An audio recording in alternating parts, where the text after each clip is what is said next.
राधे राधे। भारत माता की जय। वंदे मातरम।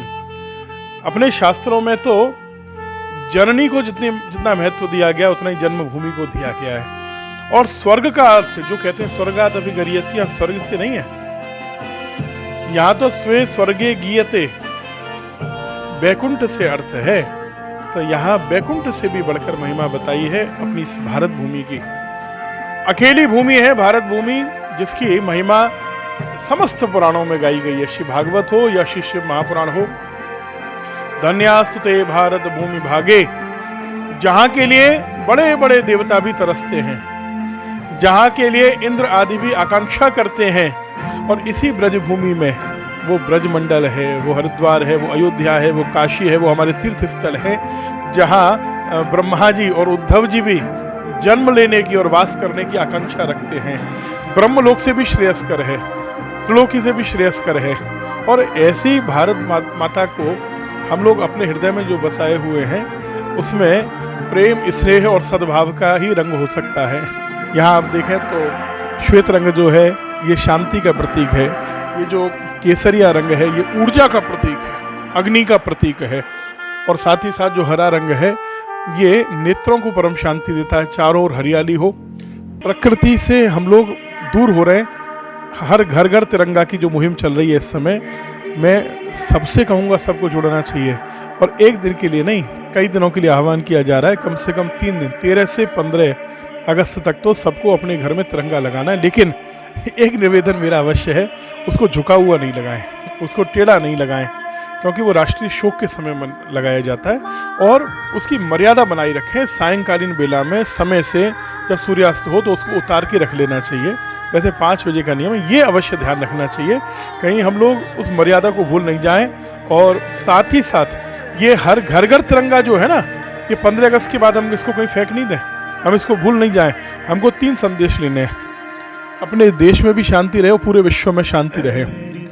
श्वेत रंग, हर व्यक्ति ऊर्जावान बने, आलसी नहीं बने। हर व्यक्ति अगर ऊर्जावान होगा वो सद्मार्ग पर चलकर ही हो सकता है, वो श्रेष्ठ लोगों का सानिध्य पाकर ही हो सकता है कि आपके अंदर ऊर्जा जागे। और व्यक्ति अगर ऊर्जावान हो गया तो हमारा देश पुनः विश्व गुरु बनेगा, इसमें कोई संशय नहीं है। साथ ही साथ जो प्रकृति से हम लोग दूर हो रहे हैं, नदियों को प्रदूषित कर रहे हैं, हम पेड़ों को काट रहे हैं, हरियाली को मिटा रहे हैं, चारों ओर अंधाधुंध दोहन कर रहे हैं हम लोग पृथ्वी माता का, ये संदेश हरा रंग ये भी दे रहा है, घर घर तिरंगा ये भी संदेश दे रहा है कि हम लोग जीवन में जितनी लकड़ी अपने लिए प्रयोग करते हैं, कम से कम उतनी लकड़ी के लिए वृक्ष तो लगाई दें। नामकरण से लेके मरने तक जितनी लकड़ी प्रयोग करते हो उतना नहीं लगाओ, तो कम से कम दशांश तो लगाओ, 10% तो लगाओ। हम लोगों को नदियों को भी शुद्ध करना है, हम लोगों को प्रकृति को भी शुद्ध और सुंदर बनाना है। और अपना देश आज कितना मान सम्मान बढ़ गया जब हम लोग पूरे विश्व में जाते हैं। आज हम लोग 15 साल पहले जाते थे तो पांडे जी वो आनंद नहीं होता था।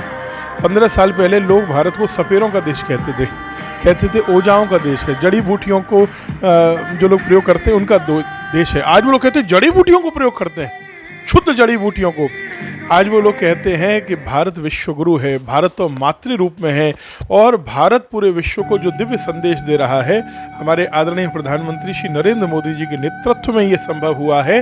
आज पहली बार ऐसा प्रधानमंत्री तो है जो नवरात्रि में 9 दिन तक केवल नींबू पानी पीकर उपवास कर रहा है। ऐसा प्रधानमंत्री तो है जो प्याज लहसुन नहीं खा रहा है। ये शुद्ध आध्यात्मिक व्यक्तित्व। और हमारे मुख्यमंत्री भी माननीय योगी आदित्यनाथ जी भी, तो दोनों की जोड़ी बहुत अच्छी बनी है। हम लोगों को ये अवसर चूकना नहीं है, नहीं तो हम 10-15 साल बाद बहुत पछताएंगे। घर घर तिरंगा का उद्देश्य यही है, संदेश यही है कि हम लोग तिरंगा को 15 अगस्त तक तो अपने घरों में लहराएं और उसके बाद इस तिरंगा को अपने हृदय से कहीं दूर नहीं करें।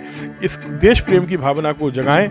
और विशेष रूप से मैं एक संदेश अध्यात्म मीडिया के द्वारा ये देना चाहूँगा, मातृभाषा से प्रेम करना अवश्य सीखें, अन्यथा आपका ये सारा संदेश उद्देश्य व्यर्थ हो जाएगा। हम लोगों के आजकल ये आपने देखा ट्रेडिशन चल गया है, एक परंपरा सी चल गई है कि लोग इंग्लिश में बात करने वाले को बहुत लर्निड मानते हैं, बहुत विद्वान मानते हैं। हमको पुनः अपनी मातृभाषा से प्रेम जगाना होगा, क्योंकि जापान के एक विद्वान ने लिखा है कि मैं पूरे विश्व में घूमा लेकिन मैंने अपनी मातृभाषा का जितना अनादर करते हुए भारतवर्षियों को देखा, मुझे ऐसा लगा कि इनके अंदर शायद देश प्रेम अब बचा नहीं है।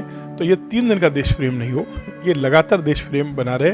और 15 अगस्त को हम लोग अपने अपने अलग अलग विद्यालयों में जाते हैं, अलग अलग जगह जो मिष्ठान्न वितरण करते हैं। मैं निवेदन करूंगा 15 अगस्त को आपके द्वारा जो 6 विद्यालय गोद लिए गए उनमें भी आएँ, उनमें नन्हे मुन्ने जो बच्चे पढ़ रहे हैं उनको भी अपना आशीर्वाद दें। और वो हर जाति, हर धर्म के भी, उसमें हर धर्म के हैं अधिक, आप समझिए लगभग 25-30% बच्चे दूसरे धर्म के भी हैं।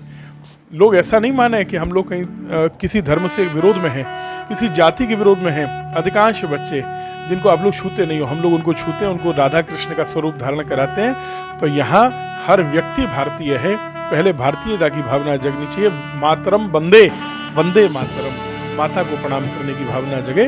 और माँ का सम्मान जैसे हो वैसे देश का सम्मान रखना है, तिरंगा का सम्मान रखना है। ये उसका प्रतीक है भारत माता का, इसलिए इसके प्रति सम्मान की भावना जगाते हुए देश से प्रेम करना सीखें। यही घर घर तिरंगा का संदेश मेरा सबसे निवेदन। राधे राधे।